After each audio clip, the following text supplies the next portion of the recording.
Former President Trump has led the onslaught of lies. Assertions have been made that property is being confiscated. That's simply not true. They're saying people impacted by these storms will receive $750 in cash and no more. That's simply not true. They're saying the money is needed for this crisis is being diverted to migrants. What a ridiculous thing to say. It's not true. Now the claims are getting even more bizarre. Congresswoman Marjorie Taylor Greene, a congresswoman from Georgia, is now saying the federal government is literally controlling the weather. We're controlling the weather. It's beyond ridiculous. Here are the allegations. He says Trump said that people were seizing property.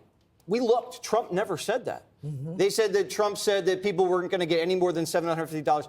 We looked. Trump never said that. And then the migrant money thing. Now, why did Trump say that? Well, I think it's because the Biden administration said they didn't have enough money for hurricane season. And then the Biden administration said they spent $1 billion on migrants. So people put two and two together, and we figured maybe the money wasn't spent wisely. The real disinformation is that they're blaming us for driving Suburbans instead of Priuses for Cat 5s. But they say if you vote for Kamala Harris, they won't be Cat 5s, they'll be just Cat 2s and 3s. That's really controlling the weather. They're saying they can control the weather if you elect Kamala Harris. The truth is that Biden did a nice job with Florida. He handled Governor DeSantis perfectly. But he didn't do a great job in North Carolina. They didn't pre-position enough military assets. They should have had choppers. They should have had U.S. military jeeps, guys in those low foothills. And they didn't. And they should own that, because we've interviewed hundreds of people on the ground that said they haven't seen FEMA in weeks. And it's not disinformation to say that FEMA is focused on equity. They admitted it. And the last time FEMA was in Maui, they were booking $1,000 a night luxury hotel rooms while people didn't have homes. Remember, I showed you a video in which J.D. Vance said what should have happened. There should have been army, military there, and command and control. That's part of the beauty of having someone like J.D. Vance on your team. In a crisis, he knows exactly what has to happen. What's better, he knows how to make it happen. You know, this is classic diversion. They do this every time. A Democrat fails, and then Trump criticizes, and then they make the story about Trump's criticism instead of their failure. It's like a cheap fake. You know, no one's seen FEMA, and they're telling you, oh, no, FEMA's there, everything's great. Meanwhile, no one's seen them. Doesn't help that during a hurricane, the Vice President, Antony Blinken, tweets about the U.S. providing $157 million in assistance to the people in Lebanon, to the point you're making that you're... Now, listen to this, because this actually gets down to the crux of the problem we have with FEMA. Not just using it to settle migrants, illegals into the country. It's more than that. Pay close attention. Watching this money go elsewhere. That was like $400 million for the year. People shouldn't be blamed when they hear that they get pissed off. It pisses me off. But you're absolutely right.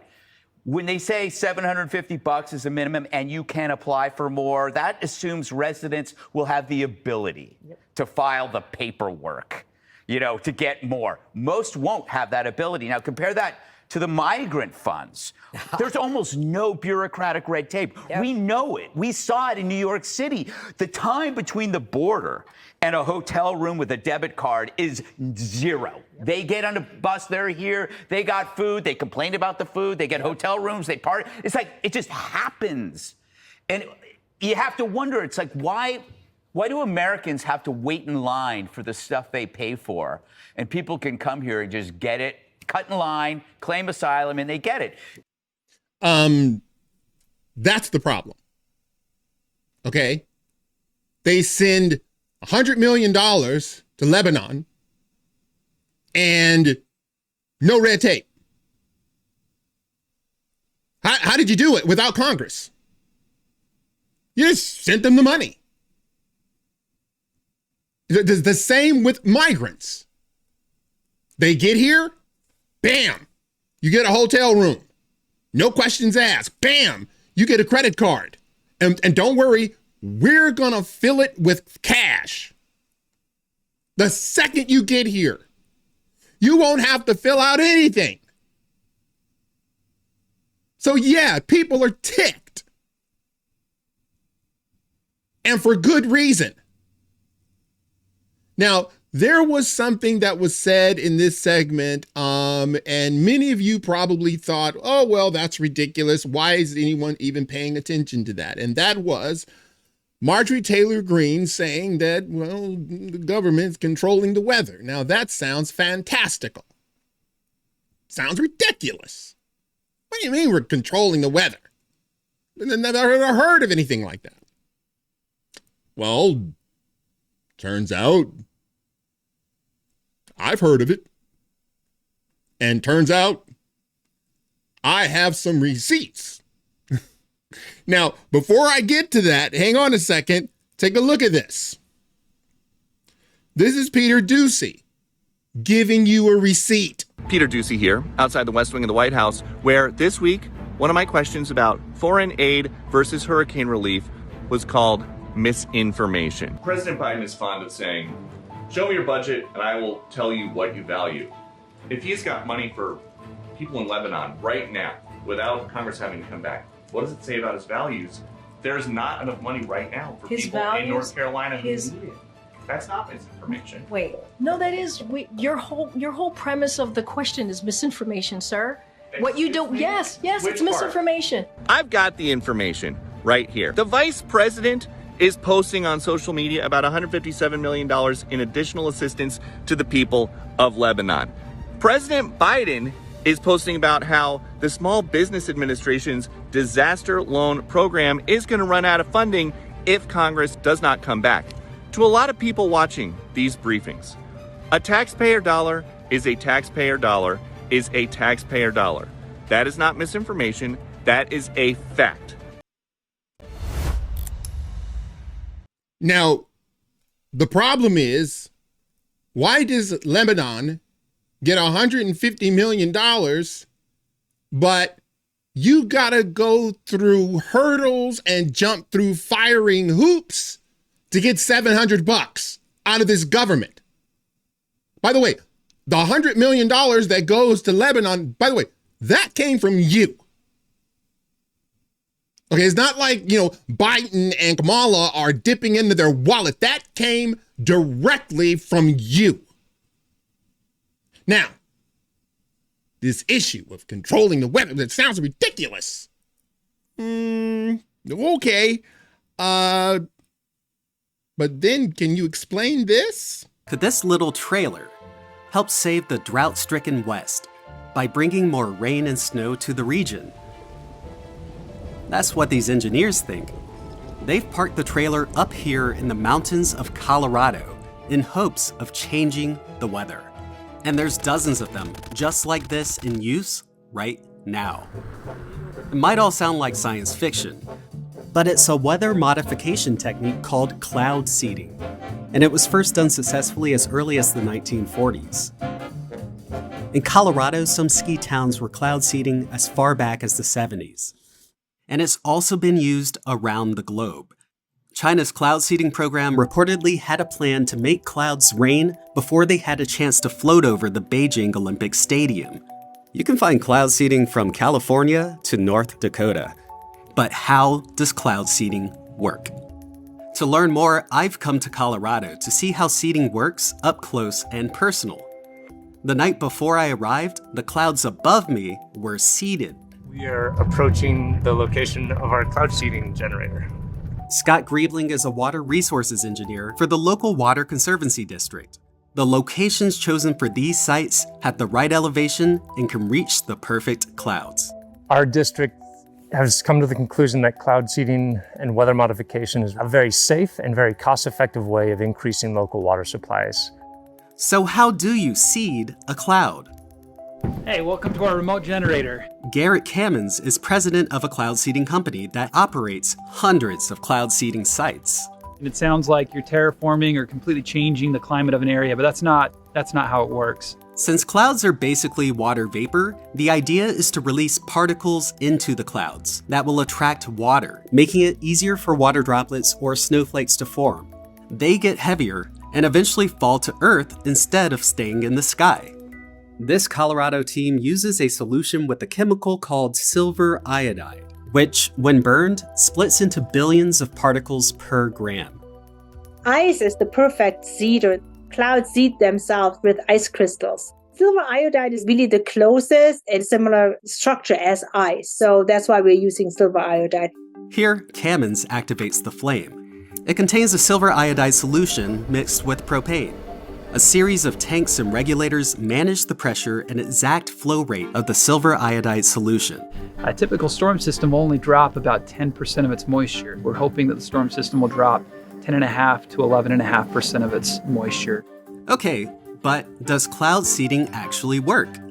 We would come out with research aircraft and with ground-based radars, and we would basically measure the atmosphere prior to cloud seeding and during cloud seeding. The landmark Snowy project set out to discover just that.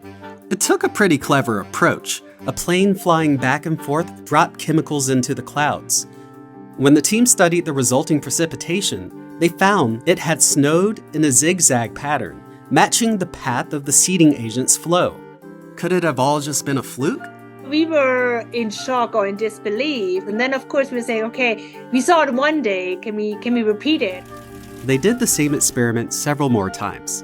As the wind blew the seeding agent, the same zigzag line of precipitation appeared, which you would never see in a natural snowfall. This is revolutionary because we have a hard time quantifying what really comes out from cloud seeding. So, at least in some situations, cloud seeding can increase precipitation, but is up against challenging odds. Concerned about reservoir levels. Over the last 43 years, snowpack has only been this low or lower 7 times. I'm in a creek. Snow is crucial to the Rockies because as it gradually melts, water runs downstream, replenishing bodies of water for nearby towns. That's why Colorado's Water Conservation Board partnered with a water conservancy district to share the cost of hiring a cloud seeding company to seed in the area. But is cloud seeding safe? Silver iodide has been used since the 19th century in photo development and also as an antiseptic in medicine. Exposure to a large amount of it could even lead to skin and eye irritation. High levels of silver iodide in one area could be toxic to organisms in our water and soil. For these reasons and others, state cloud seeding efforts are reported to federal agencies.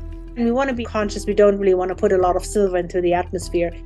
Over the years, another big concern about cloud seeding has been that it could cause too much precipitation, such as this massive flood in a small town in the UK, which destroyed homes and killed more than 30 people, while circumstantial some linked it to a nearby cloud seeding program.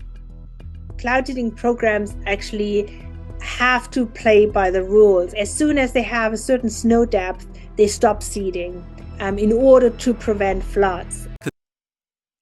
In order to prevent floods, the seeding has to play by the rules, which means there are some rules that are in place, and they must play by those rules. Why? Well, they don't want flooding. Now, when Marjorie Taylor Greene makes that fantastical assertion, they're controlling the weather. You can honestly say they're not controlling the weather. What you can't say is they're not manipulating the weather, because they can. Now, did that happen? I don't know. Did they use that? And that's what the North and South Carolina, was that what they're going through? I don't know. Is that what hit Florida? I don't know. But I'm just telling you, if you can think it, our government has done it. And isn't it interesting?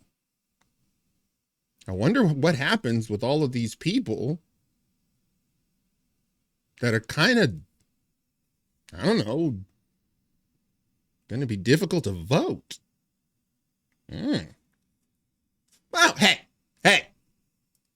who knows, right? Who knows? I just showed you all of that to let you know President Trump is lied on daily. Daily. The disinformation comes chiefly from the White House, and they're banking on you to believe it.